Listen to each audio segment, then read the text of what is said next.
कवि जी 4 पंक्तियों में संकेत करते हैं, जरा गौर फरमाइएगा कैसे।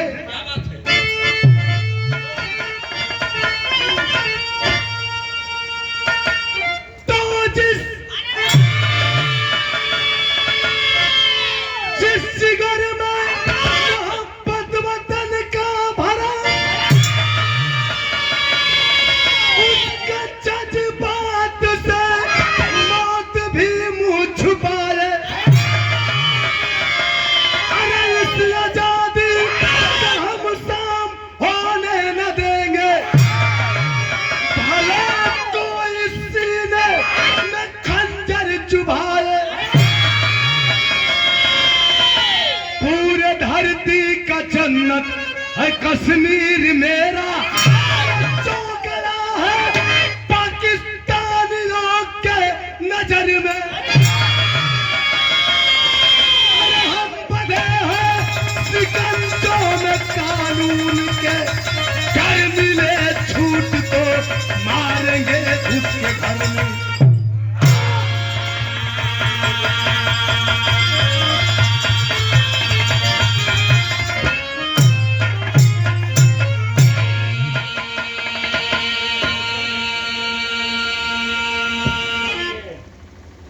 हमारे देश के जाबाज बहादुर फौजी जवान दुश्मनों से इशारा करते हैं, अरे हम बंधे हैं शिकंजों में कानून के, कर मिले छूट तो मारेंगे घुस के घर में। हम मजबूर हैं अपने देश के बनाए हुए कानून को लेकर के, जिस कानून की पेड़ियों में हमारे हाथ जकड़े पड़े हैं, वरना 24 घंटे नहीं लगते इस पाक को खाक में मिलाने में। बिरहा में एक लाइन बिल्कुल नया नया गजल का अंदाज है मास्टर, कैसे।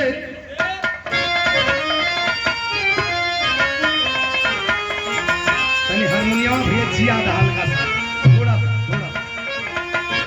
बहुत बढ़िया, बस तलकी से सहारा बन जी वही हारमोनियम खाली।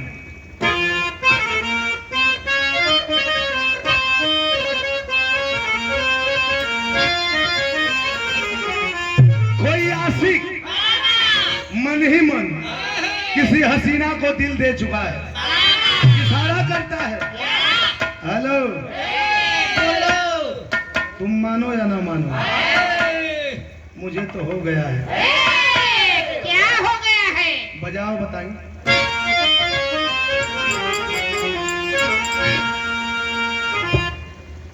खुदा जब हुस्न देता है, खुदा जब हुस्न देता है, खुदा जब हुस्न देता है नजाकत आ ही जाती है।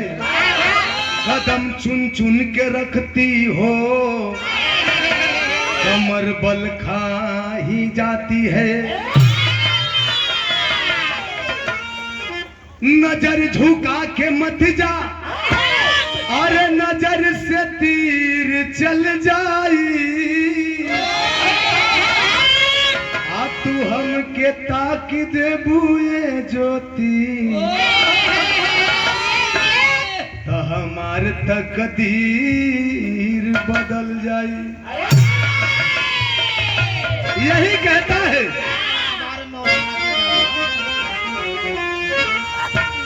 अरे होठों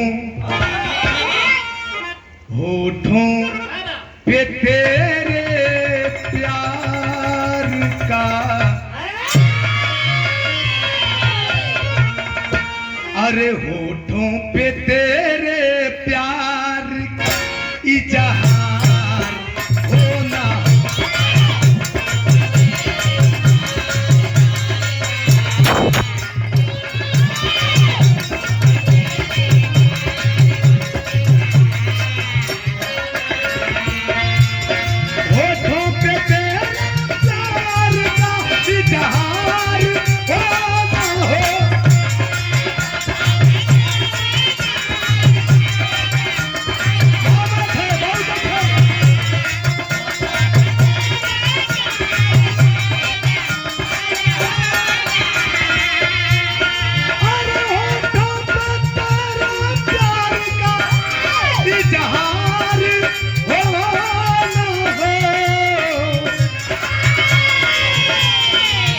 कर चुका हूँ, सुना मैं कर चुका हूँ, अजी मैं कर चुका हूँ प्यार, तुझे प्यार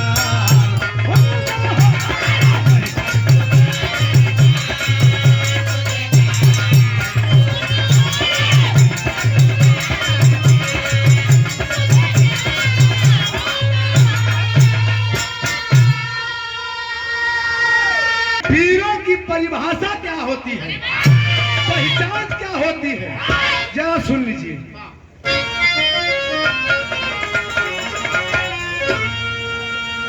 अरे कुदरत, यह कुदरत जिसने हम सबको बनाया है, अरे कुदरत भी करती जंग में, अरे कुदरत भी करती जंग में सम्मान पीरों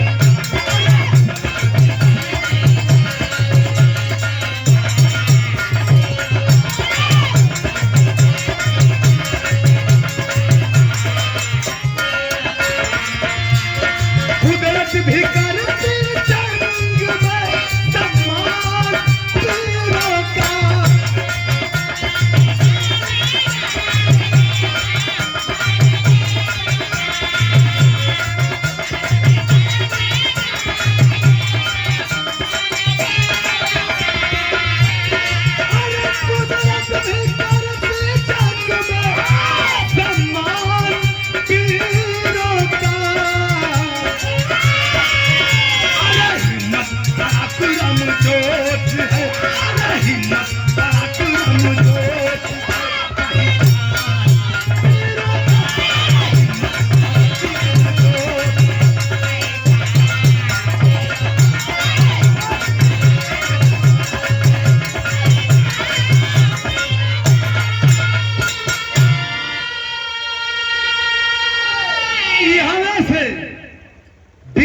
कवि जौहरी छंद लिखत हवन और हमारे उस्ताद विजयी गुरुजी को गुरुजी स्वर्गीय रामदेव उस्ताद के अंदाज में कैसे मास्टर।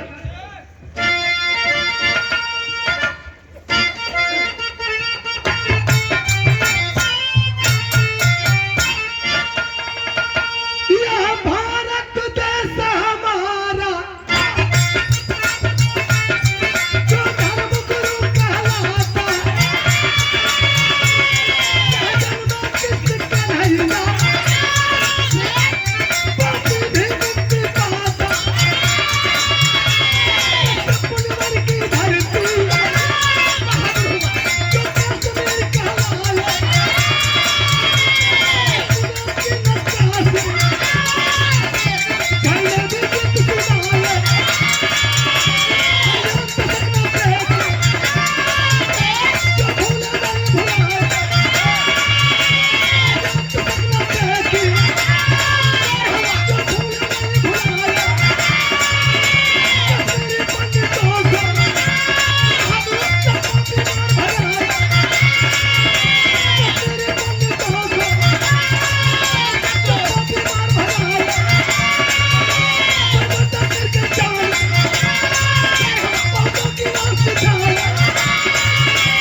इज्जत नहीं कर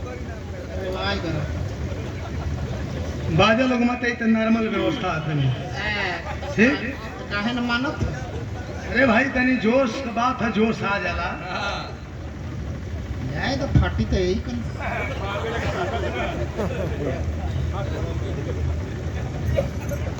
करीबी रिश्ता सारे रिश्ता क्या पूछेंगे।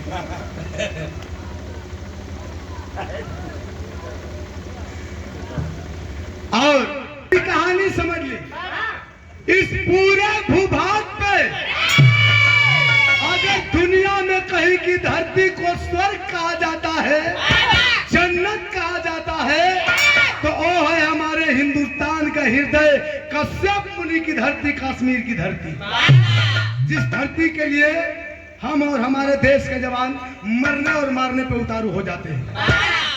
उसी कश्मीर में डोडा जिला पड़ता है और उसी डोडा जिला में पंडितपुरा बस्ती, जिस पंडितपुरा के रहने वाले बाबू विजयी पांडे, पत्नी का नाम शांति देवी, एक बेटवा है, नाम है क्रांति, उम्र 3 साल।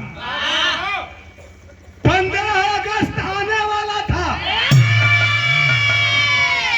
एक तरफ पूरा हिंदुस्तान और हिंदुस्तान के लोग आजादी की उत्सव में लगे थे, उत्सव की तैयारी में लगे थे, और दूसरी तरफ उसी 15 अगस्त के दिन बाबू विजयी पांडे जी के बेटे क्रांति का जन्मदिन भी है। यह जन्मदिन की तैयारी में लगल हूँ। धीरे धीरे वह 15 अगस्त एकदम करीब आ गया, लेकिन 15 अगस्त से एक दिन पहले 14 अगस्त सन 93 की बात बताओ तनी। 14 अगस्त सन 1993 को उसी डोडा में एक बस को रोक करके आतंकवादियों ने 15 हिंदुओं की हत्या कर दिया। इस घटना को जब सुने बाबू विजयी पांडे जी अत्यंत दुखित हो गए, चिंता में डूब गए, अफसोस जता रहे हैं कि ये कैसी आजादी।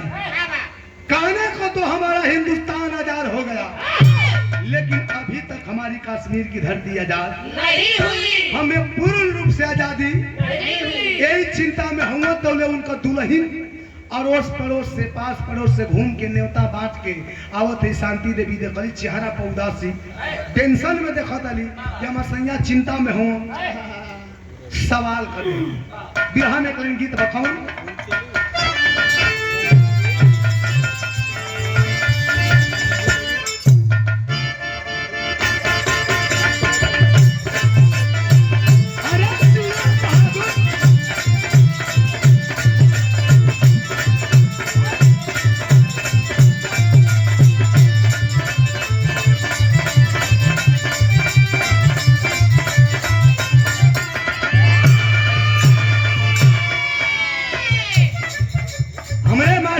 गीत बजा देना हमारे मती दूल्हा से, ज्योति सरगम नहीं दुल्ही,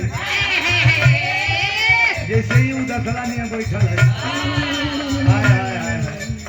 हाय मुस्की के कोनो जोड़ा नहीं है, तोहरा के कोई दे कोनो कोड़ा नहीं। ज्योति सरगम नहीं दुल्ही हमारे मती दूल्हा से नाराज हो गई, कोनो कमी हो गई। 2-3 दिन खाना ना मिलल दूल्हा राजा के, उपासे सुते के पड़े। चौथा दिन पेट ककोरे न लगल, भूख सतावे लागल। कहना कि देखते दे भाई नाराज भी आ, जरूर कुछ हमसे गड़बड़ी हो गई बा, चल के मनाई नहीं तो देखत नहीं कि 1-2 दिन और रख दिल तो लाशे निकल। जाकर चरौरी करत हो कि काहे नाराज बारू, सवाल करत हो का। अरे खाना पीना ना बनैले बारू, भोरे से मुंह में तकैले बारू।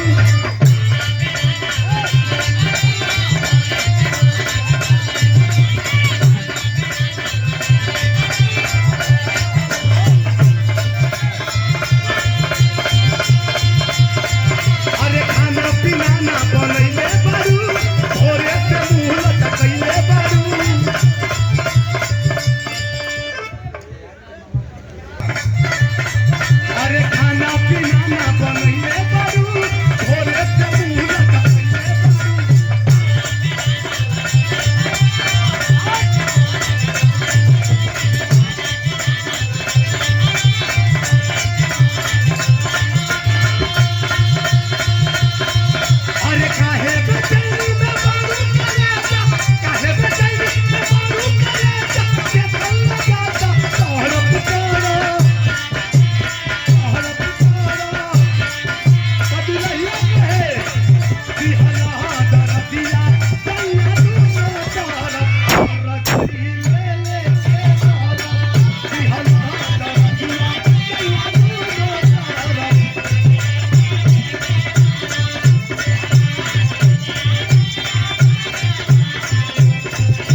लेकिन बाबू विजयी पांडे जी के उदास देख के उनका दुल्ही शांति देवी सवाल करत है,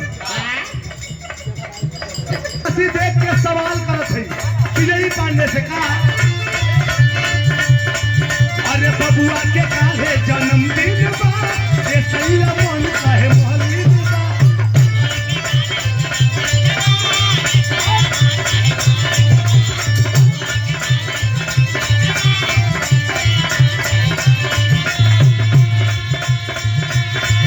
अरे बचवा के काहे जन्मदिन बा, ये सही मन काहे मोहल्ली बा।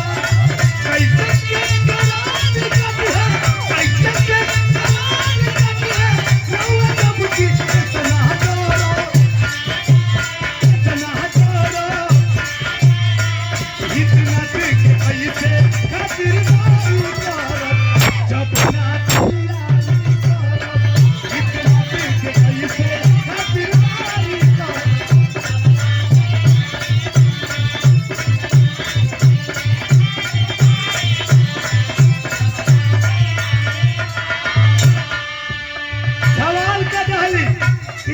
कैसन चिंता में बानी, काहे का बारे हाथ धर के बैठल बानी, रउआ के कुछो चिंता बा, कल है बचवा का जन्मदिन बा, न केक आइल बा, न केक ऑर्डर कइल बा, न सजावट का सामान आइल बा, न भोज भात का कोनो सामान आइल बा, कैसन चिंता में बानी।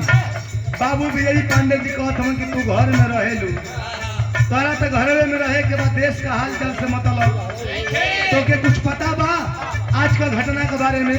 कहली कि ना जी बतावत हो कि यही टोडा में 15 हिंदू मार गई, हत्या हो गई 15 हिंदू लोग का, और कल 15 अगस्त बा। एक तरफ पूरा हिंदुस्तान के लोग आजादी की उत्सव मनाएंगे और कल मेरे बेटे का जन्मदिन भी है, कौना मुंह से खुशी में शामिल होकर जाइए।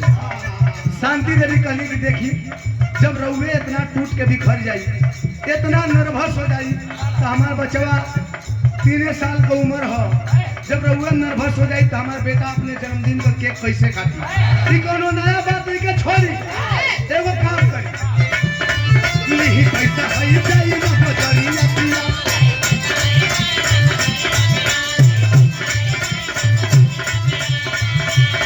हमके ले आई के बनाई सरिया पिया।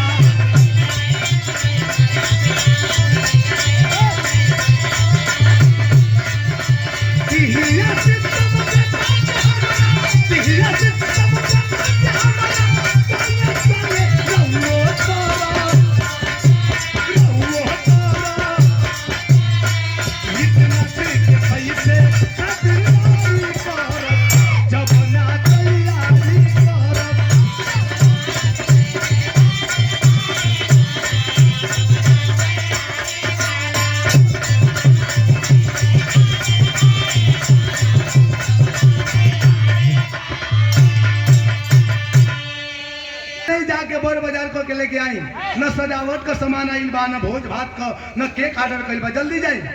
बेचारू पैसा लेना आगे बढ़ना, दू फाल तो कहली सुनी कहना अब का हो गई, कहली कि 2000 रुपया अलग से ले ली, कहना ये का होई, कहली कि अरे महाराज कुल हितगंज जुटी है ना, तो मैं खाली मर्दे मानुष तो ना रही है, अरे 10 को 20 को मेहरारुओ चौआ रही है, तो ये 2000 का तने हमके खूब चमकौआ झमकौआ टहटक लहरदार एक कथई कलर का साड़ी ले ले, ताकि जब ना साड़ी के पहन के जकरे सामने से हम क्रॉस करी, परिचय बतावे के न पड़े, बिना बतौले लोग जान जाए कि यह लड़का का माई है, यह लड़का का माई है। बेचारू पैसा ले हम गईला बन बाजार करके लेके आ गईला, बिहान भाई एक तरफ पूरा हिंदुस्तान यानी 15 अगस्त के दिन पूरा हिंदुस्तान के लोग आजादी के उत्सव में लगे हैं, और दूसरी तरफ यार विजयी पांडे का घरवा बेटवा के जन्मदिन का तैयारी चलत बा। माहौल कैसन है, दृश्य कैसन है, कभी जी विदेशिया का भाव लिखत हुआ।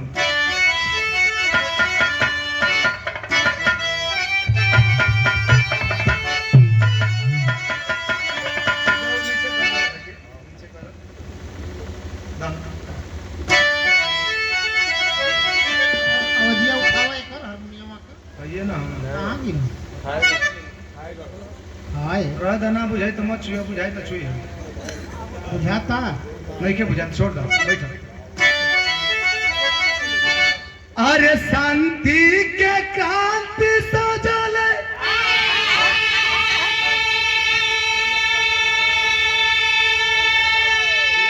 अरे सजल घर आंगना वाहो अरे फूलना संभाले पापा हर्षित सब कार माना।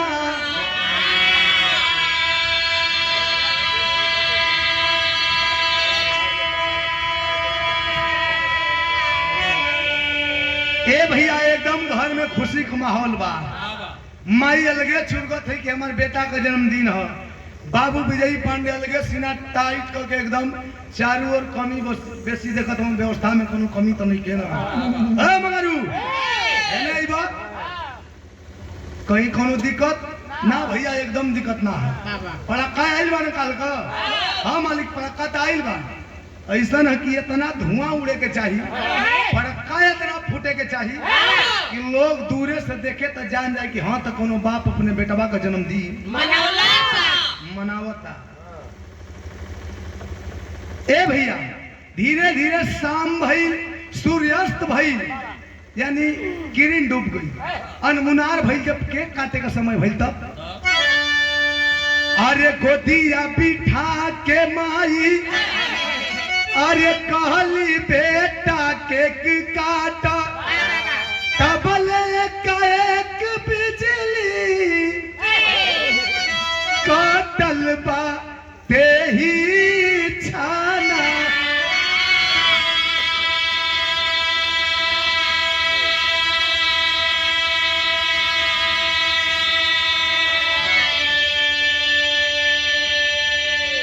किरण डूब गई, केक काटे का समय हो गए भैया। केक सजावल बा, जैसे यहाँ रहुआ लोग जुटल बानी, घर परिवार गोतिया दयाद हितई नतई का लोग जुटल बा। माई गोद में लेके बैठ गई अपने बेटवा क्रांति के। केक का पजने हाथ में छुरी धरावत कि लो बेटा केक काट दा। बेटवा जब वही छुरी पकड़ के केक काटल चाहता तो ले लाइट कटल, अंधेरा हो गई।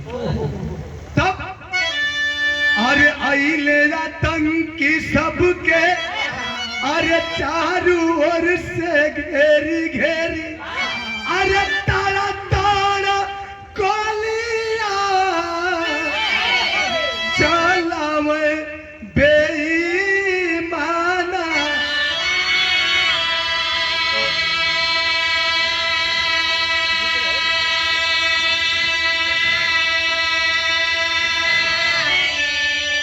जे वही लाइट कटल अंधेरा भइल बे भैया, तब तक आतंकवादी आकर के सबको चारों तरफ से घेर लिए। किसी को भागने तक का मौका नहीं मिला और तर तर तर तर तर तर तर गोलियों की बरसात करने लगी। चंद मिनटों में लाशों का ढेर पड़ गया। तब अरे मातम में बदल गई, अरे खुशी वाला दीदावा हो, अरे शोक के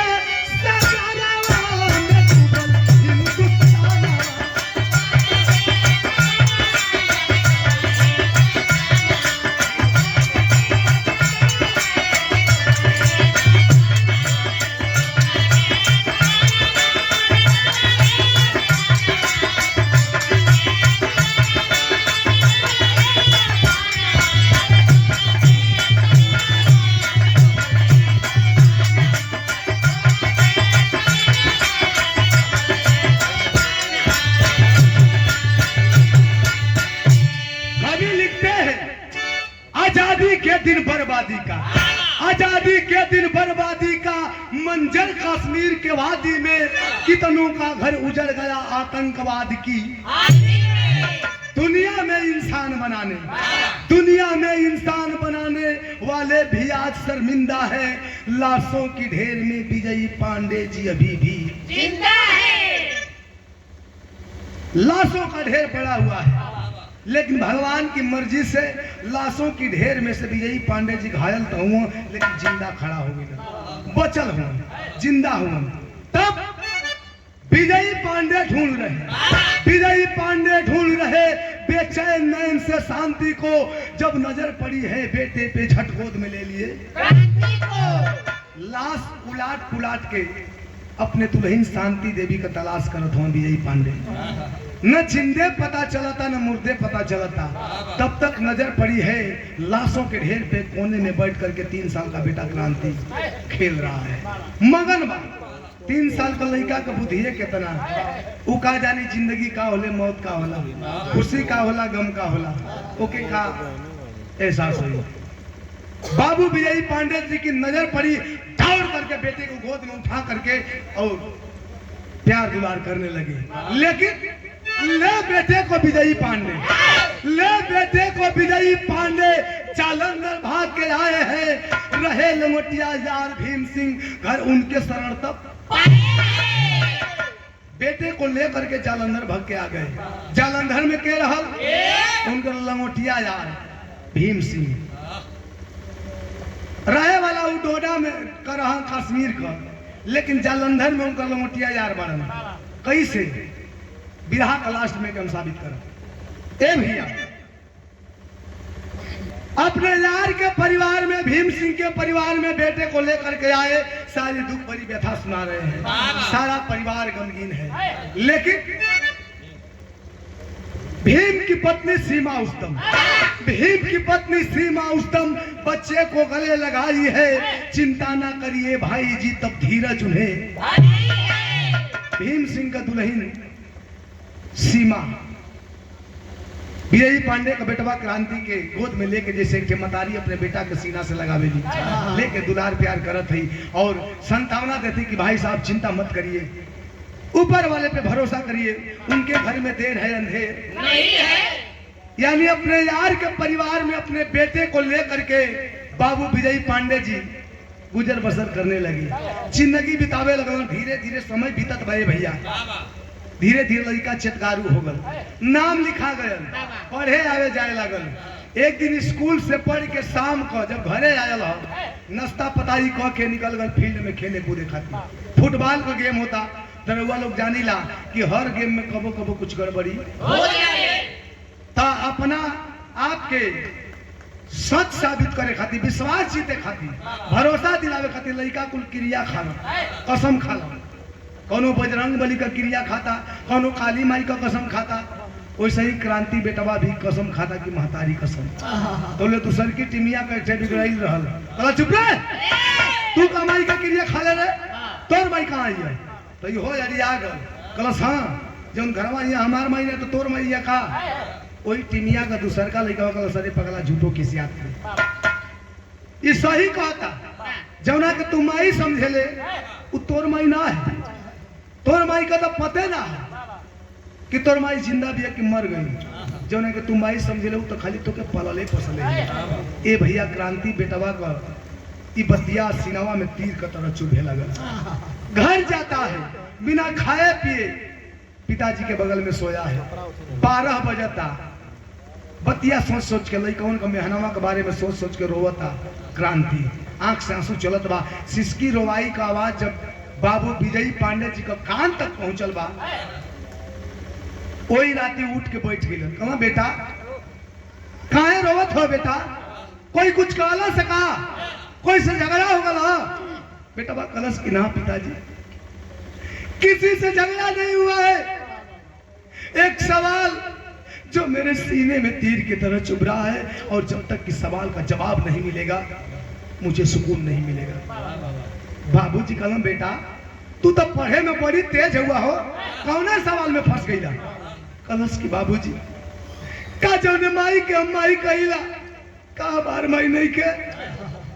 बाबूजी का करेजा फाट गई, पांव तले जमीने खिसक गई, लेकिन अपने आप को संभालते हुए भरमावत हूँ कि अब बेटा ये कुल का उल्टा सीधा सवाल पूछला, कुछ और पूछला? कलश की ना बाबूजी तो के हमारे के लिए हमार कसम बतावे कोई का जो ने माई के माई कहिला हमार माई ना है का? ए भैया हम बताइला कि ये दुनिया में महतारी बाप खाती औलाद से बढ़ के कौनो धन दौलत ना। बेटे की दी हुई कसम को लेकर के बाबू विजयी पांडे जी लाचार हो गए, बेवश हो गए। कहता हूँ बेटा मैंने तो सोचा था इस राज को हमेशा राज रखूंगा, लेकिन जब तू अपनी कसम दे दिया तब तो बताना पड़ेगा। बतावत हूँ भाव बदलत।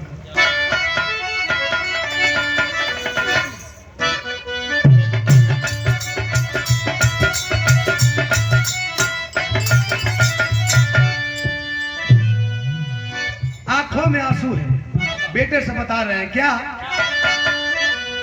कि रोई रोई बतावे लगले बाबूजी बतिया रे, बाबूजी बतिया हो बेटा भूला गई।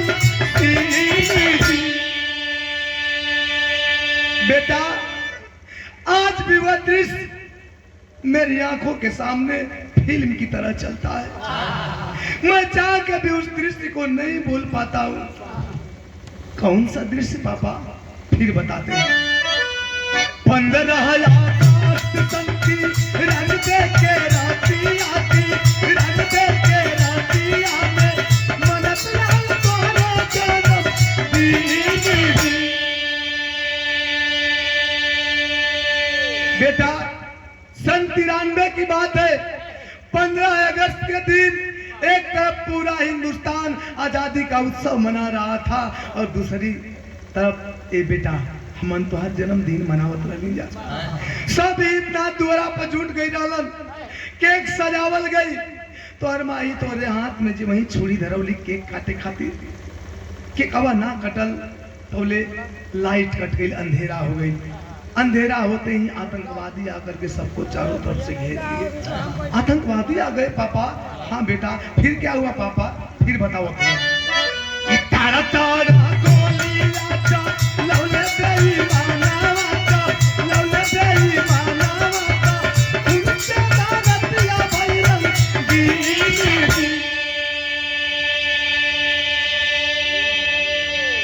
बेटा आतंकवादी आए, सबको घेर लिए, किसी को भागने तक का मौका नहीं मिला और तरतर तरतर तरतर तरतर गोलियों की बारिश किए और चंद मिनटों में लाशों का ढेर करके चले गए।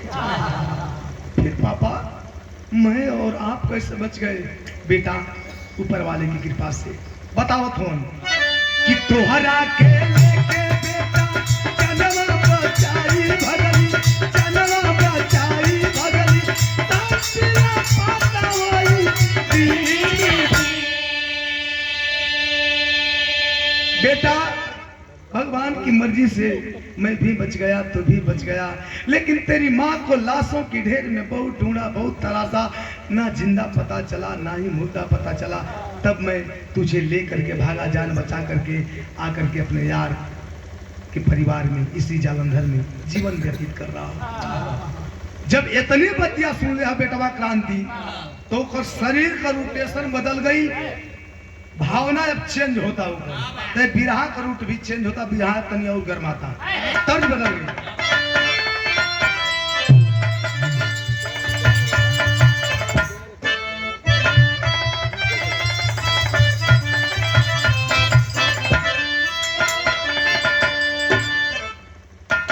यौनी गीत के हमारे गुरुजी विजयलाल यादव गुरुजी को गुरुजी स्वर्गीय रामदेव उस्ताद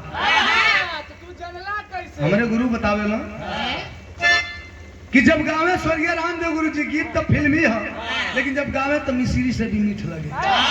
और गुरु जी साक्षी हैं मंच पे हमारे मुसाफिर कवि जी। ये लोग बतावेला का कैसे गावे। कौन हीरोइन अपने हीरो से लहंगा का बखान कैले का कहे, एक गोटेदार लहंगा निकलूं जब डाल के, एक गोटेदार लहंगा निकलूं जब डाल के, अरे छुरियां चल जाए मेरी, छुरियां चल जाए मेरी मतवाली जाल पे, छुरियां चल जाए मेरी मतवाली जाल।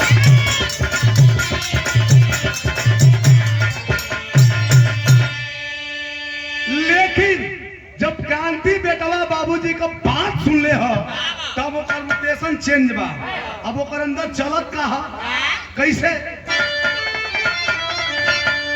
अरे क्रांति के मन में तू, क्रांति के मन में तू, क्रांति के फूल हो, क्रांति के मन में तू।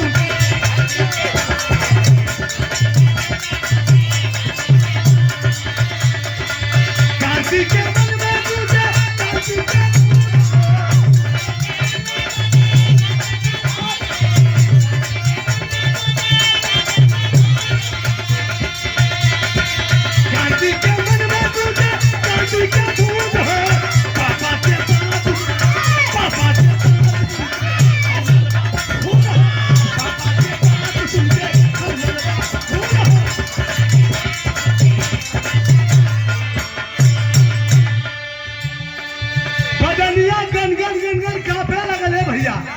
अखिया लाल लाल जवनसिया टपके लगे जैसे खून टपकत पता अखिया लाल लाल जवन आंसुआ टपके लगे खून टपकत। लेकिन बाबू विजय पांडे जी धीरे धरावत हो, ए बेटा हिम्मत मत हार। सुन तोरे प्रति तोर बाप बड़ा बढ़िया सपना सजौले, हम अरमान का है सपना का है तनी जान ले। पापा कहे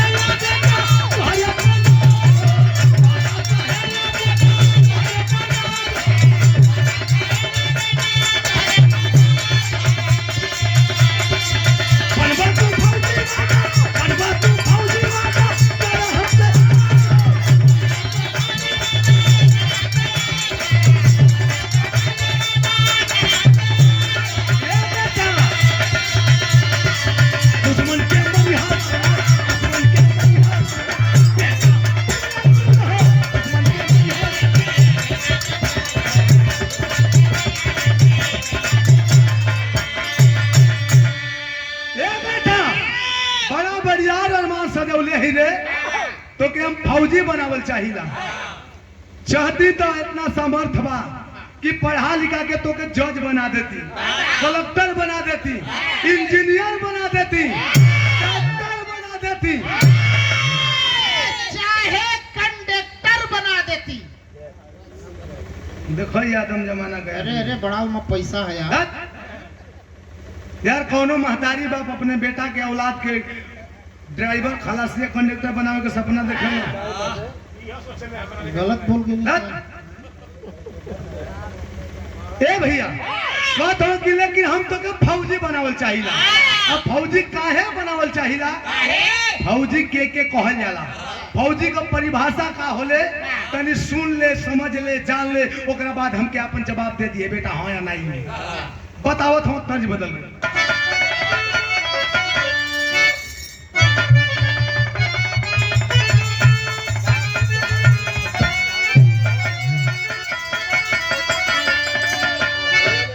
ए भैया सुतल होगा मैदान। अरे मेरे शंकर के दामरू से, मेरे शंकर के दामरू से तबक दम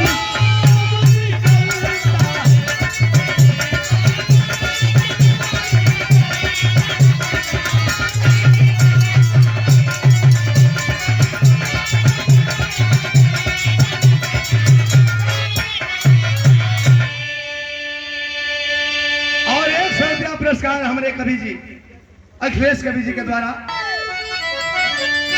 अरे वतन के नाम पर हंस की,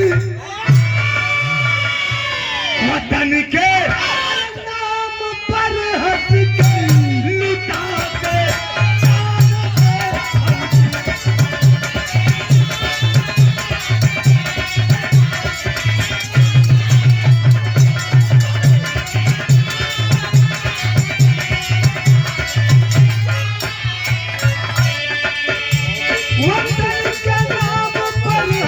के लुटा के जाने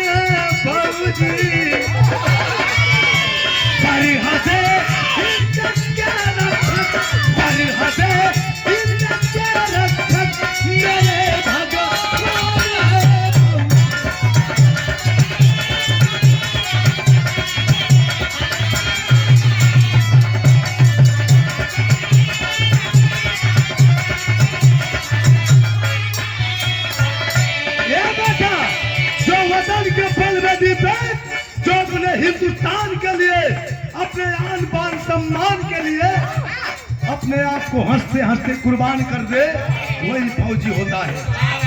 जो सरहद हिंद पर हंसते हंसते मौत को अपना हम सफर बना ले वही फौजी होता है।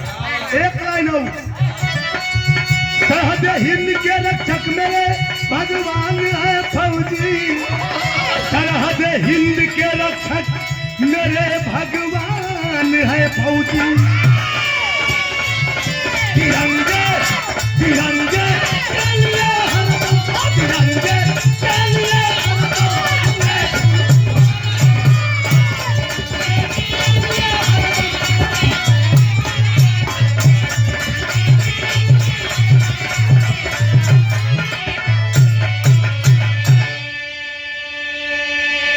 लाइन में लिखता हूँ कैसे। घूम के डरावा डरावा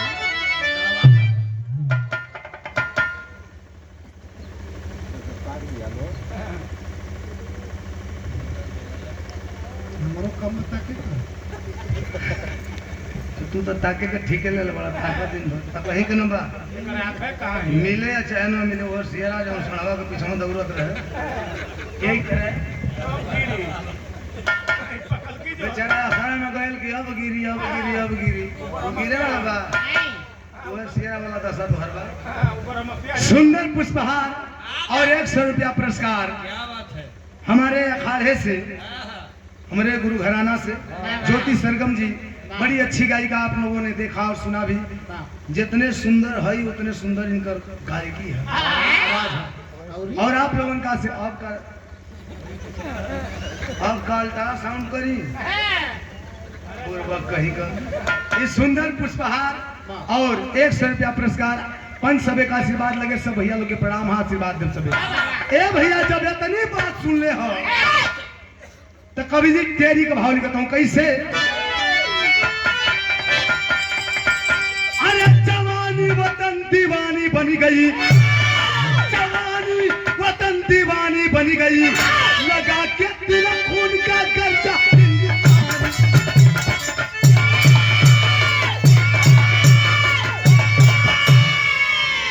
लगा के तिलक खून का गर्जा हिंदुस्तानी, जवानी वतन दीवानी बन गई। 12 बजे के बाद विचार होत बापे बेटा में 4 साढ़े 4 हो गई, यानी भोर हो गई। धीरे धीरे सवेरा झलके लगल। बेटवा सुनने के बाद अब तो शरीरिया होकर कनमना दिया, चारों ओर घूम के ताकत तोले बगलिया में तहत दौरी में कुल सब्जी उब्जी रखल है, दौरी डाली जवन होले ये तहत लोहावा वाली चाकू वही सब्जिया में रखल, दौड़ल उठल मरलस कर दे मुठवा फाट गई। बाबूजी कहला रे बेटा तो बहुत खून बह गल।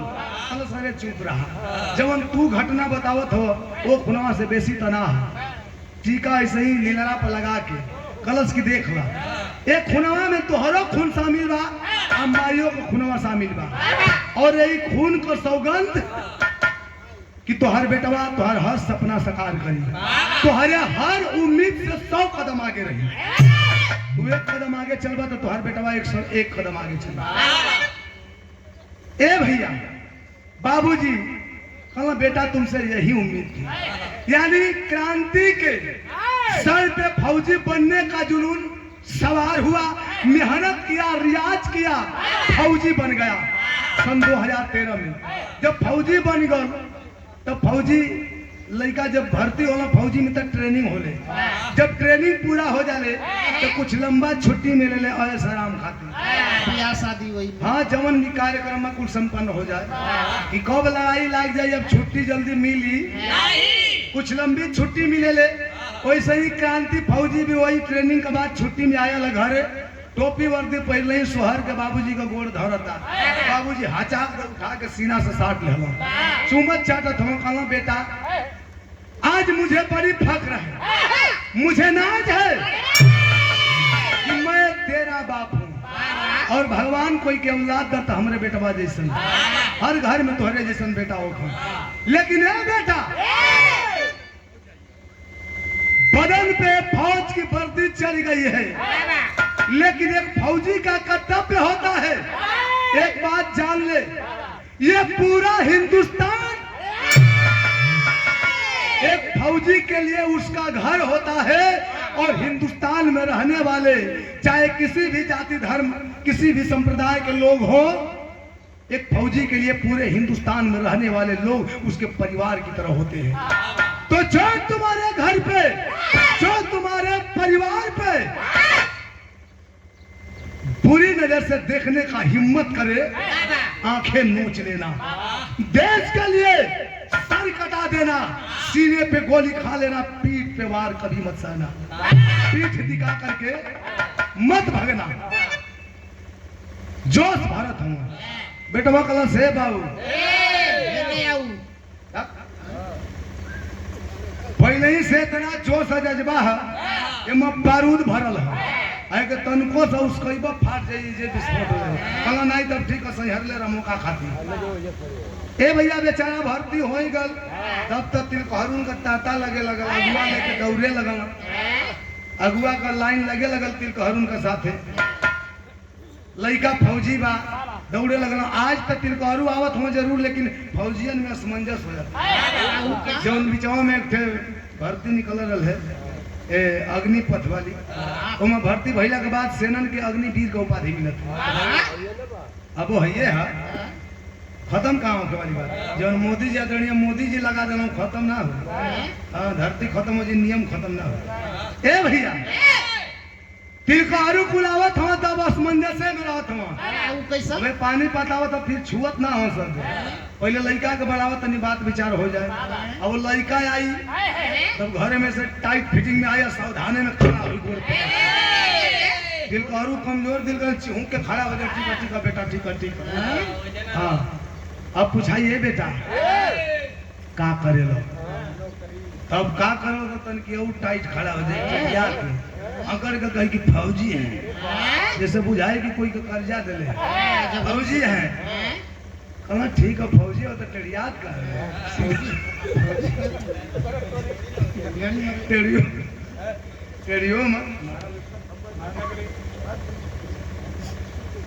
टेढ़िया मत बचवा, फौजी हो तो ठीक बात, देश को सेवा करिए। ए बचवा एक और सवाल यही कही कि फौजी है तो ले वो और सवाल खड़ा हो जाए। ए बेटा जब ढेर साल वाली नौकरिया होले 30-35 साल वाली वो आकि नहीं कि 4 साल वाली, तब पुरनकी भर्ती है तब तो ठीक है। अच्छा वही कहें कि 4 साल वाली, अब 4 साल पे चालू कहें तो वही न्यूट्रल हो जाएंगे। कहें कि 4 साल वाली है, बुझाई कि नशा में हल्का हल्का 4 साल वाली है तो मीठा कौन ने कसम खैले कौन खैले? अरे उठ उठ उठ उठ उठ उठ माफी में खावे ले हाउ कहे तो ना भैया कोई नहीं खैले। चलो मर दे केरे अपन बहन बेटी आए करा के नहीं बतावा, ये अपना बापे के संगे रिटायर आ जाए। आई तब कौना ढंग कर रही न बियाह करेला कोई, न साला बाणे में गिनती हुई, न शादी शुदा में। 4 साल में शहीद हो जाए, 4 साल में गोली लग गई तो वो खत्म। पेंशनों बेचारू ना आप है तो बड़ा असमंजस है। लेकिन क्रांति फौजी पुरन की भर्ती हो तिलकारू आइला बिया करे खातिर बाबू विजय पांडे जी कोना में ले जाके पूछत हूँ, ये बेटा तिलकारू आयल हम सब का मन बा विचार, तो मन तो कुरबुराते बा बेचारा के। लेकिन अब चुना तक कि बाबू जी अभी मेरी उम्र ही क्या है। कहना हाँ तो रूम तो देवाल फाने लग हो गई, हमके पता बा सफाई मत बियावा होई कि ना होई, काहे कि हो एक जिम्मेदारी है। कला साहब जब राहुल जैसन मर्जी हर काम तोहरे माध्यम से कहीं तो अपना मर्जी से ही काम कैसे कर। जब रउआ में हाँ बा वही में हमारो हाँ बा। बियाह तय हो गई निशा नाम का लड़की से। बियाह तय भइला के बाद जब ट्रेनिंग वाली छुट्टियां खत्म, छुट्टी के बाद पहली बार जब ड्यूटी ज्वाइन करे चल रहा, बाबूजी का आशीर्वाद लेके बाबूजी कहना बेटा हमारा आशीर्वाद हमेशा तुम्हारे संगे है, लेकिन जात हुआ तो जा। लेकिन बियाह ठीक हो गई, हर दिया का दिन तनी समय से आ जाइए, काहे की हो एक जिम्मेदारी है, आई हो एक हमारे सपने है। बेटवा कलश बाबूजी चिंता मत करो, एकदम हम टाइम से आई। विदाई लेकर चलल है तो संगे का लेके चलल है।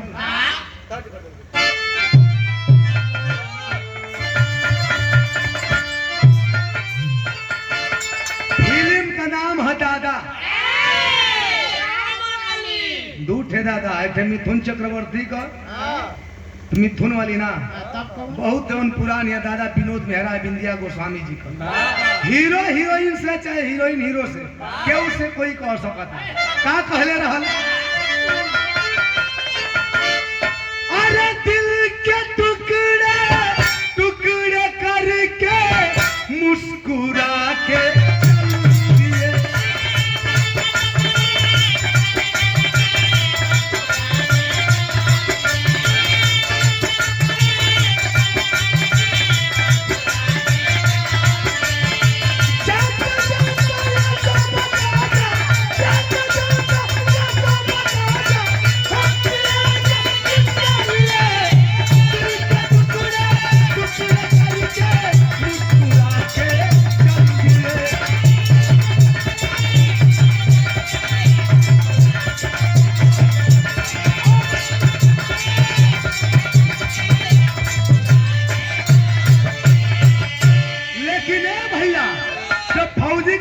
चलल ह तो संगे के लेकर चलल ह का लेकर चलल ह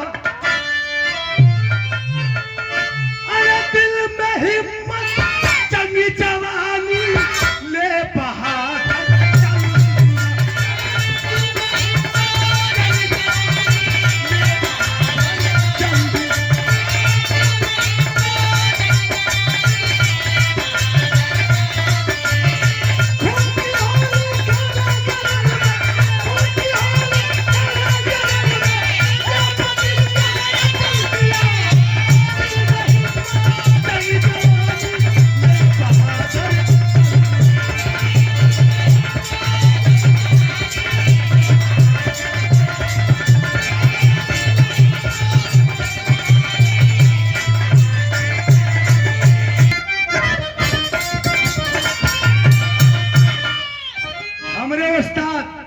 विजय लाल यादव गुरुजी का गुरुजी स्वर्गीय रामदेव उस्ताद अपने जवानी के जमाना में बड़ी मचल के गौना गाय के चल गिला है भैया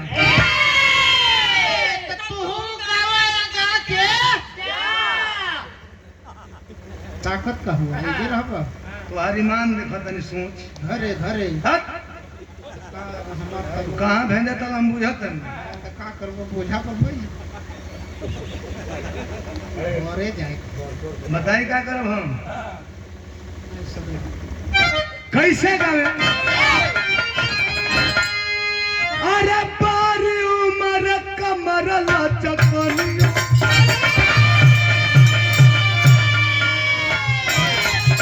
बारी उमर कमर लचकनिया चोरी की चाबी हुर के अनिया झूला झूला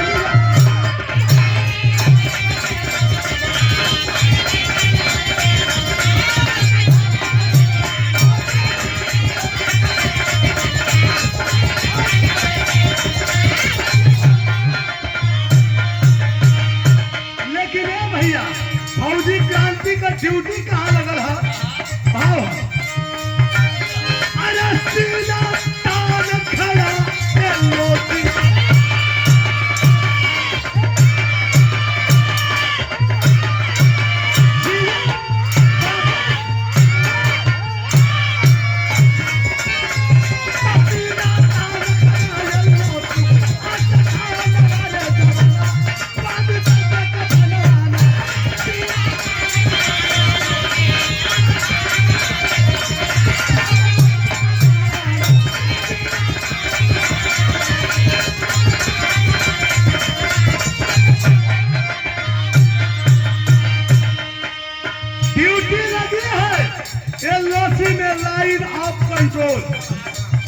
कारगिल में ड्यूटी पे कार्यरत हो गए ड्यूटी करत 2-4 महीना बीतल है भैया तो एक रात का वक्त ड्यूटी पर नाइट ड्यूटी में हो रात का वक्त पहरा पे खड़ा हो तमाम प्रकार का भावना देश के प्रति चलता और दुश्मनन के प्रति तो एक गजबे का दृश्य देखा का देखा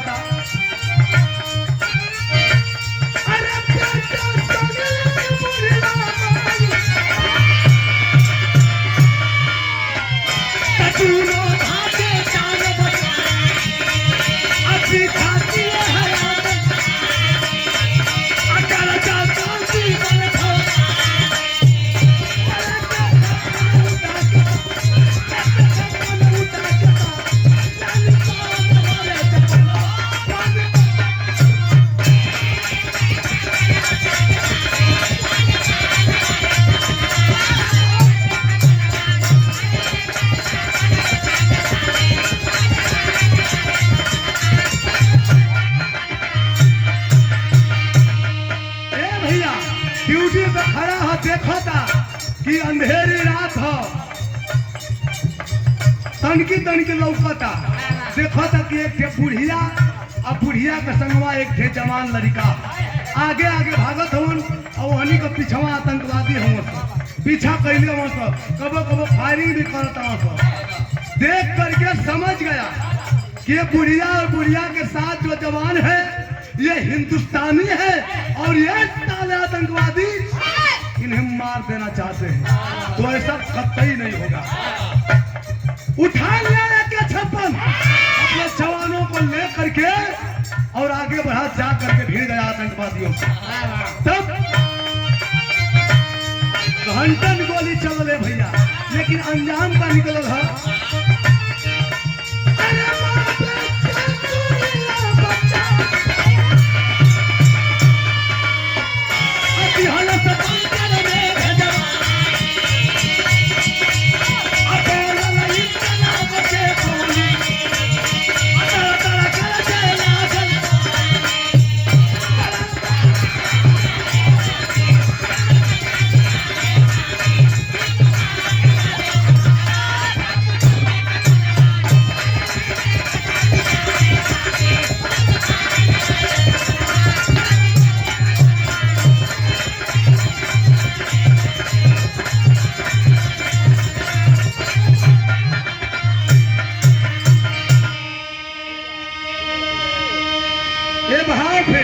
फौजी, लेकिन लड़ाई अभी समाप्त नहीं है, अब आतंकवादियों से मुठभेड़ जारी है। लेकिन लड़ाई लड़ा था, लेकिन अब ओकरे मन में आतंकवादियों के प्रति चलत कहा कभी जी पापड़ भाव कर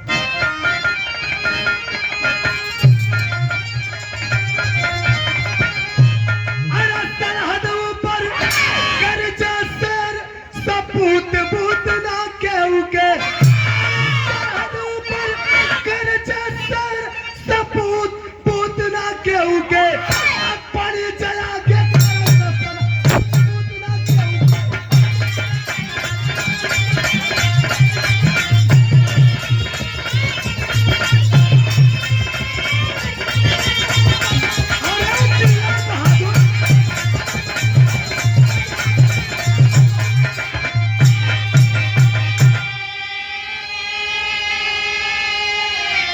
इशारा करा था। अरे पाकिस्तान वाले कान खोल करके सुन लो, अभी तो बस ये ट्रेलर था, अभी तो सिर्फ ये ट्रेलर था। जिस दिन हम पूरी पिक्चर दिखा देंगे उसी दिन तुम्हारी गड़िया फट जाएगी। बड़ा हेतु आदमी बना पाकिस्तानियन के कली। अरे ठीक बा, पाकिस्तानियन के तोहरे शब्दकोश में वो शब्द ना है। गजब बड़ा में मिलता सर। अरे यार तू पढ़ल लिखल हो कि अनपढ़े हो? पढ़ल लिखल हो तू? कौन चीज? इंग्लिश मीडियम से। English medium? इंग्लिश आवेला? तनी बोल के दिखाओ तो।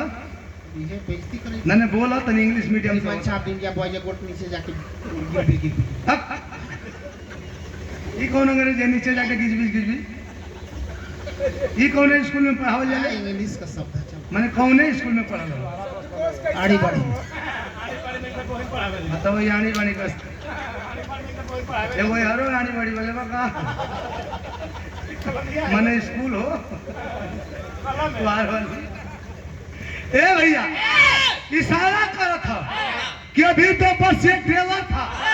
जिस दिन पूरी पिक्चर दिखा देंगे उस दिन पूरे ऑल वर्ल्ड से पाकिस्तान का नाम और निशान मिट जाएगा, नजर नहीं आओगे, साले सुधर जाओ। लेकिन अब लड़ाई चला था, लेकिन अरे हमारे कर्नल साहब पूछे बुढ़िया से सच्चाई हो, अलापन भी तलहाल सुनावे लगली तब भी लखाई हो। ये हर बंकरवा में कर्नल साहब बुढ़िया से कुल डिटेल पूछत हो, कहाँ की रहने वाली हैं आप, कैसे आप आतंकवादियों के हाथ लग गई। बुढ़िया रोवे लगल, हे साहब सन 93 के बात बाबा साहब, हम अपने बचवा क्रांति का जन्मदिन मनावत रही, हमार बाबू के कहू न काटे पवला तोले लाइट कटल, अंधेरा भई, आतंकवादी आके खून खराबा कर खा दे। अब तो हमके नहीं के पता कि हमारे घर परिवार के लोग जिंदा बाकी मर गए। जब इतनी बात बुढ़िया माई रो रो के अपन दस्तान बतावत है, जब पता सुनत हवन कि डोडा जिला पंडितपुरा का रहे वाली है, अब बेटा का नाम जब क्रांति सुन रहा तो उनके डाउट भई कि कहीं जो फौजी क्रांति आतंकवादियों का सामना करा है, जिसने इसकी जान बचाया, कहीं वही क्रांति इसका बेटा तो नहीं है। तुरंत बुढ़िया से हट के गई ना, क्रांति का डिटेल देखत हुआ, तब परिवार का परिचय सेम है लेकिन जगह तनी एहर ओहर बा। क्रांति का डिटेल में स्थान का पता जालंधर का है, लेकिन जब बुढ़िया बतौले रहे उमा जम्मू कश्मीर डोडा और पंडितपुरा का पता। फिर भी समझ गए परिवार के परिचय से कि हो ना हो यही क्रांति इस बुढ़िया का बेटा है। लेकिन ना ये बुढ़िया जानती है कि जो फौजी हमारी जान बचाया है वही फौजी इसका बेटा क्रांति है, और ना वो क्रांति समझ पाया है कि जिस बुढ़िया की मैं जान बचाया हूँ वही मेरी माँ है। इस राज को कर्नल साहब अपने दिल में राज ही रखे हैं। तब तक एक फौजी आता है, कर्नल साहब को साइड किया, उनके कान में बात कहता है। क्या? अरे आतंकवादी, अरे आतंकवादी, कैला ऐसन करतूत पूतना केहू के, कैला क्रांति निर्दोष के पूतना केहू के।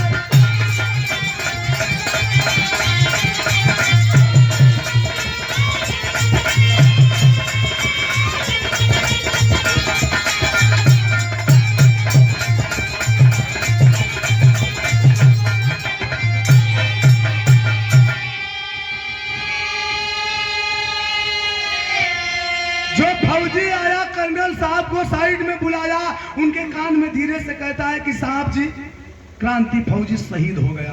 कर्नल साहब का पैर तले जमीन खिसक गई, आंख ढबढबा गई, आंख से आंसू चलता कि बाहर प्रभु अभी एक माँ अपनी पुराना दर्द बयां कर रही है। पुराना घाव नहीं भरा, बार प्रभु आपने ताजा घाव दे दिया।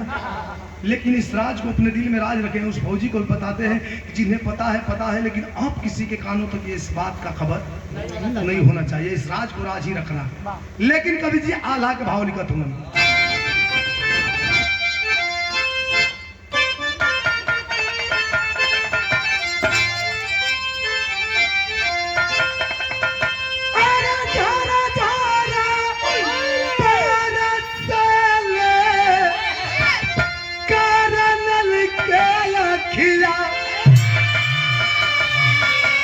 सुनने जब बुढ़िया मारी के दास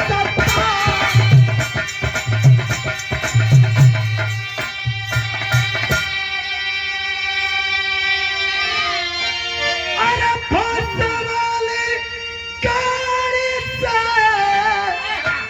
जालंधर भेजल वाले कहूँ हमें नीली माई तोहर खून खाना।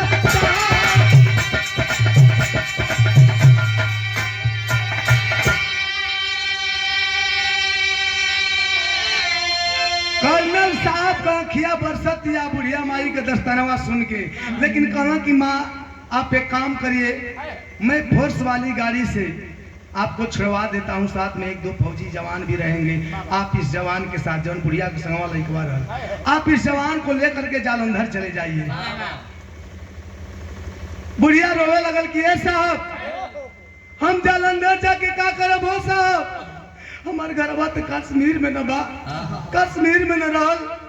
लेकिन कर्नल साहब यहाँ सच्चाई ना बताओ तो भरमावत हूँ, जबकि हर हकीकत पता है। अब भरमावत हूँ कि जिस समय की आप घटना बता रही हैं, आज से लगभग 3 दशक पहले कश्मीरी पंडितों पे कश्मीरी मुसलमानों द्वारा, पाकिस्तानी मुसलमानों द्वारा करारा प्रहार किया गया और हर हिंदुओं के दरवाजे पे लिखवा दिया गया था कि कश्मीर छोड़ दो, नहीं तो मुस्लिम बनो और नहीं तो बेमौत मारे जाओगे। बहुत खून खराबा हुआ। जे कश्मीर छोड़ल वो बच गल, जे ना छोड़ल वो मार गल। लेकिन उस समय प्रमाण मिला, इतिहास बताता है कि लगभग 3 लाख लोग कश्मीर से पलायन कर गए, यानी कश्मीर छोड़ दिए।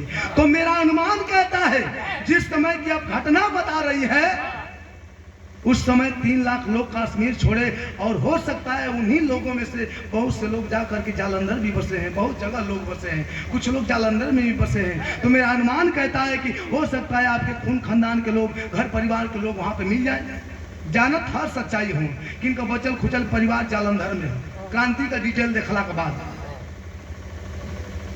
काहे कि परिवार का परिचय बुढ़िया के बतौला के हिसाब से, क्रांति के बतौला के हिसाब से, क्रांति के डिटेल के हिसाब से एक हो, खाली स्थान अलग अलग है। अनुमान लगा ले रहा हूं, लेकिन भरमावत हूं कि मेरा अनुमान कहता है कि आपका बचा खुचा परिवार, आपके खून खानदान के लोग हो सकता है जालंधर में मिल जाए। आप वहां जाइए, अगर वहां कोई नहीं मिला तो आप जहां कहिएगा आपको सही सलामत सुरक्षित भिजवा दूंगा। तब अरे तू जालंधर लाई गईले देखते बाबू विजयी पांडे कैला पाहिता।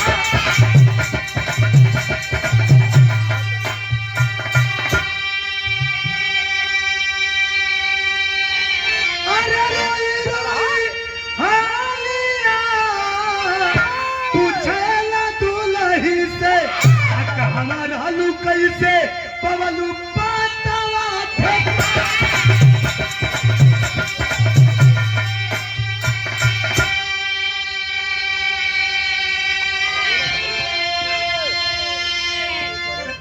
ना नहीं बोला था, नहीं बोला। ए भैया बुढ़िया वो लड़कवा के संगे फोर्स वाली गाड़ी से 2 फौजी जवान भी संगे हो, गाड़ी जाके एकदम जालंधर दरवाजे पर लग गई। बुढ़िया भले अनजान जगह जाती है, लेकिन कर्नल साहब तो एकदम सटीक पता पर भेजवैले हूँ। जब दुआरे पर आके गाड़ी लगल है अंदरवा से, बाबू विजयी पांडे जी धड़ा के निकलने की लागत हमारा बेटा आ गई। जब घर से बहरी आई फोर्स वाली गाड़ी देख हमारे आगे बढ़ना, तो लो ये गाड़ी में से 2 फौजी जवान, एक बुढ़िया, बुढ़िया के संगवा एक लड़का, एकाएक कदम रुक गया। बुढ़ौती आ गया, धुधराहू लौकता। 1-1.5 मिनट निहरले के बाद, निरखले के बाद, परखले के बाद कहे प्रभु देखे में तो एकदम हमार शांति लागत तारी। हे भगवान, हम सपना देखत नहीं कि हकीकत बा। अपने आप के भरोसा दिलावे खातिर पजरे गई, छुअत हम, छू के स्पर्श करके देखत हम, तब भरोसा हो गल कि ना ई तो हमार शांति है। रोए लगलन, खुशी का आंसू चलत बा कि शांति। कहाँ रहलू, कैसे आइलू? हमके तो उम्मीद ना रहा, सपनों में ना सोचले रहनी कि फिर तो से दोबारा मुलाकात हुई। लेकिन कहाँ रहलू, कैसे आइलू, के तो के यहाँ को पता दे। शांति देवी रोवे लगली कि सैया उम्मीद तो हमारो के ना रहा कि फिर तो से दोबारा मुलाकात हुई, लेकिन बतावत इस सदर भाव में।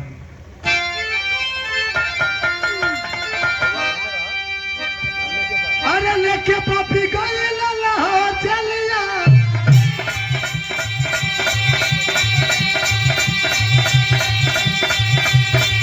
अरे वहाँ पैदा भैया तो हाथ देता है रमान। अरे सीना चला गाले फटका बंदवा के, अरे लाख लाख शुक्रिया तो हर बात भगवान।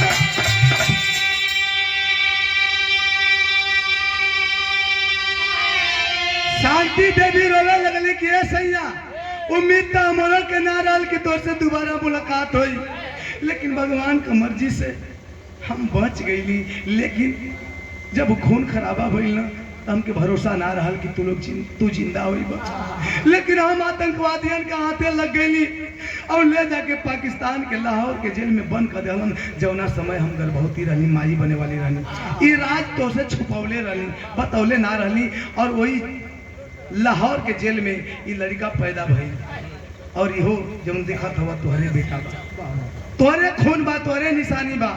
बाबू विजयी पांडे जी सुना कि हो हमरे बेटा, हमरे खून बा, हमरे निशानी बा।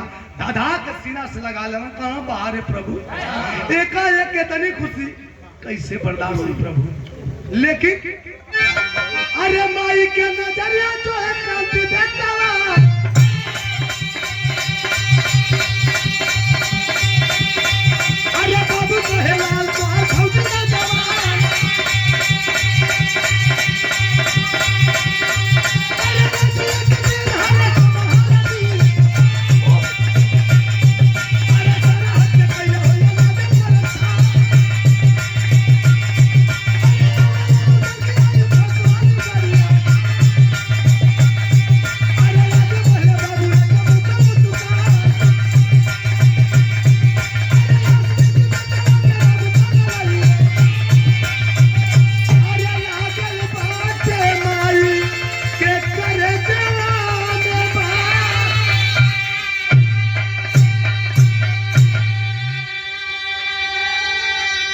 हम बुझता नहीं तुम्हारा रखिया के खोजत दिया क्रांति के खोजत हो ना रोवत निकली हाँ सैया का हमार क्रांति कल कि ना सोचबो मत करिया उहो बच गल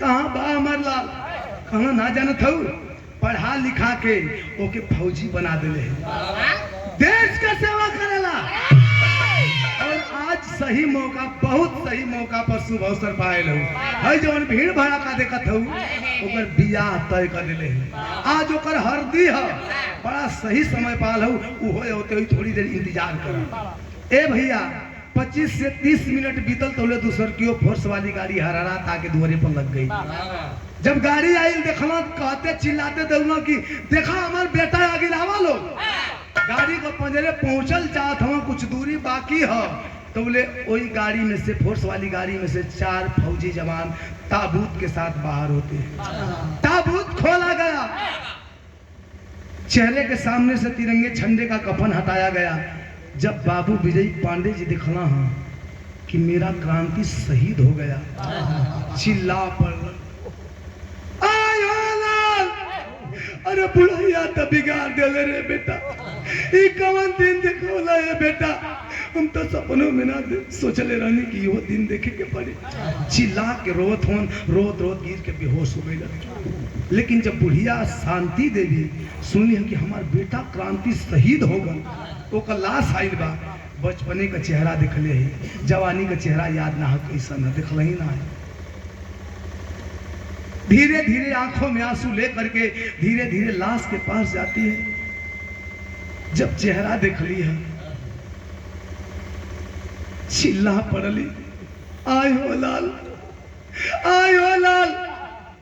अरे बडरवा पतू ही तो हमार जनवा बचल है बेटा लेकिन ना वो समय तू हमके पहचान पौला कि हम तोहर माई है और ना हम पहचान पौली कि तू ही हमार बेटा क्रांति है वो अगर जान ले ले पहचान ले ले इतना तो तोहरे सीना पर लागे वाली गोली अपना सीना पे ले ले आज तोहरे जगह पे हमार लाश आई हुई सारे लोग समझा रहे हैं कि रोइए मत आपका बेटा होनी तो जो होने को रहती है हो के रहेगी कोई होने को बदलने वाला है नहीं लेकिन आपका बेटा देश के लिए शहीद हुआ है और इतिहास साक्षी है जमाने के लोग कहते हैं कि जिस घर का बेटा देश के लिए शहीद होता है उसका एक नहीं 7 पुश्त तक तर जाता है इसी बात को लेकर के माँ अपने आप को समझाती है लेकिन अफसोस है कहती है बेटा देश के लिए शहीद हुआ है मुझे फक्र है तेरी शहादत पे लेकिन अफसोस तो इस बात का है कि अपनी जुबान से इस अभागन को एक भी बार अगर मां कह दिया होता तो शायद इस शांति को शांति मिल गई होती माई रोत ही तो ले बाबू विजय पांडे जी फिर जब होश में इलन है उठ के बैठ के चेहरा सहला के बेटा को रोत हो कि बेटा बड़ा अरमान सजौले रही ने बेटा बड़ा सपना सजौले रही कि अपने हाथ से तेरे माथ पर सेहरा सजाई शेरवानी पहराई जूता मोजा पहराई और अपने बुढ़ौती में मजबूत कंधा पर बैठा के तो के हाथी घोड़ा पर गाड़ी पर बैठा के संगे संगे तोरे ससुरारी जैती समधी मिलती बहू उतरती लेकिन मैं सपना माटी में मिल गए बेटा रोवत होन रोते रोवत खड़ा भइलन जिस रउआ लोग जुटल बानी दुआरा पर सब लोग जुटल बा एक आदमी का लगे जाके हाथ जोड़ के कहता हूँ भैया तू ही लोग बताओ भैया जवन बाप जौना बेटा के बचपन में जौने कंधा पर बैठा के दशहरा का मेला घुमौले बा आज वही बाप वही बेटा का लाश वही कंधा पर कैसे उठा सकेला वही बेटा का लाश का बोझ कैसे उठा सकेला भैया तू ही लोग बताओ हमारे संगे ना इंसाफी भइल बा कि ना लेकिन लोग कहने तो क्या करें अपने आप को संभालते हुए सांत्वना दे करके धैर्य धराते हैं कि आपका बेटा देश के लिए शहीद हुआ है जो होने वाला था हो गया अब आगे की तैयारी करिए समझा बुझा करके शहीद क्रांति की लाश लोग ले करके चले हैं शमशान घाट पे चिता सजाई गई चिता को अग्नि दे रहे हैं बाबू विजय पांडे जी जब वही चिता में आग लगाना चाहते हैं तब तक एक आवाज आती है रुक जाइए पिताजी रुक जाइए जब सब घूम के देखा था तो एक ठे लड़की अपने परिवार वालन के संग रोवत होवत पागल का दशा भइल बा। जब पंजरे आई हम लोग ये देखत बा कि भर दे हरदी पुतले बा। वो लड़की कौन रहत जौने लड़किया से क्रांति का शादी तय भइल निशा जाती है चिता के पास, चेहरे के सामने से 8-10 लकड़ियां हटाती है। जब चेहरा सामने हुआ सहला करके सुरा करके रोने लगती है, रो रही है। ए उठा ना, नाराज बाड़ा।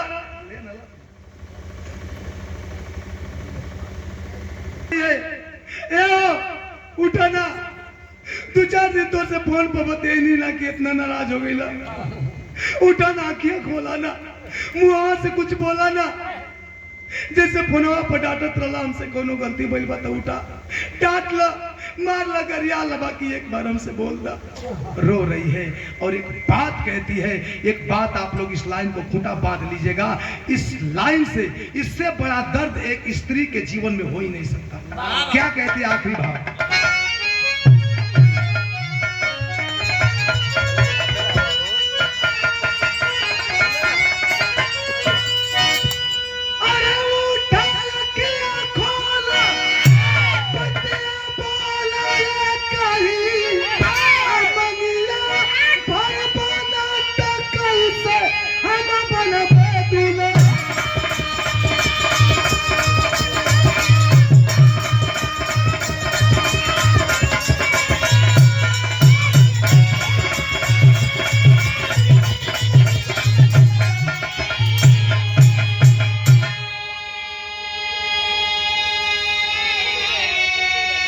उठा ना, अखियां खोला ना, मुहावा से कुछ बोलत का नहीं का। उठा, देखा आज हरदिया, देखा हम हरदी लगवा ले बानी। उठा तू हरदिया लगवा ला, देखा हरदी ना लगवाई बना। यदि हमारे मांग में सेनू ना भर बना, हम तो हाथ दुलही कैसे बनब? और यदि तुहार दुलही ना बनब ना तो जमाना का लोग हमके मेहना मारी, ताना मारी कि बियाह भइला से पहले ही अपने ओखे वाला पति के चबा गई। लोग हमके चबाइन कही, कलंकिनी कही, कुलच्छनी कही। इतना बढ़न कलंक का टीका लेके हम कैसे जी पाई? उठा ना, लोग समझाते हैं लेकिन फिर भी लोगों के बातों को अनसुनी कर देती है। वो तो अपने पागलपन में है, कुछ सूझ नहीं रहा है उसे। एक ही रट लगाई है, उठा ना, आँखियां खोला ना, मुँह से कुछ बोला ना, लेकिन फिर भी कोई जवाब नहीं। कहती है ठीक बा ना बोलबा ना, लेकिन एक बात हम जानी ला, जब भर्ती ना भई रहा, फौजी ना बनल रहा ना, तुम्हारे घर परिवार का लोग तुम्हारे बहादुरी का बड़ा चर्चा करत रहा कि बड़ा बहादुर रहा। सुन ले ही का 4 घंटा से अधिका सुतला नहीं घरे, सरहद पर से सुतले कैसे आइला के करा डर।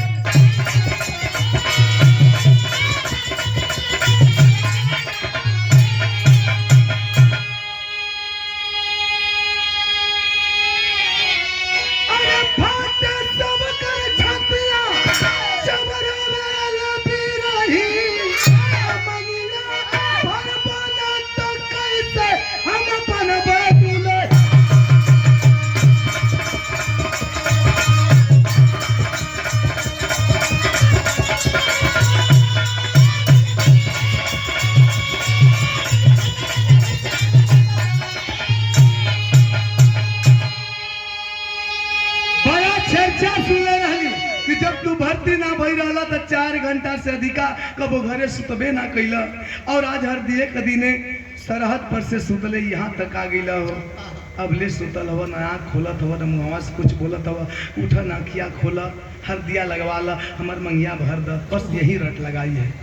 लेकिन लोग समझा बुझा करके साइड किए, सलामी दे करके अंतिम विदाई हुई। विरह समाप्त यही होती है। एक फौजी, शहीद फौजी का दर्द और उसके परिवार का दर्द। लेकिन इस दर्द को हम महसूस करते हैं, आप महसूस करते हैं, लेकिन इस देश के राजनेता, एक शहीद और शहीद के परिवार का दर्द उन्हें एहसास नहीं होता। क्यों? क्योंकि अब तक का प्रमाण है कि कभी किसी नेता का बेटा फौजी नहीं बना है। अगर फौजी बना है तो एक गरीब मजदूर किसान का बेटा, आपका बेटा, न कि किसी नेता प्रेरित का बेटा। आखिरी भाव हम चाहेंगे हमारे गुरुजी मुसाफिर गुरुजी आप आ जाए, आपका स्वागत। गुरु राम खिलाओ साथे, कहे राम के वहाँ चंद्रिका, मुसाफिर कवि के माथे।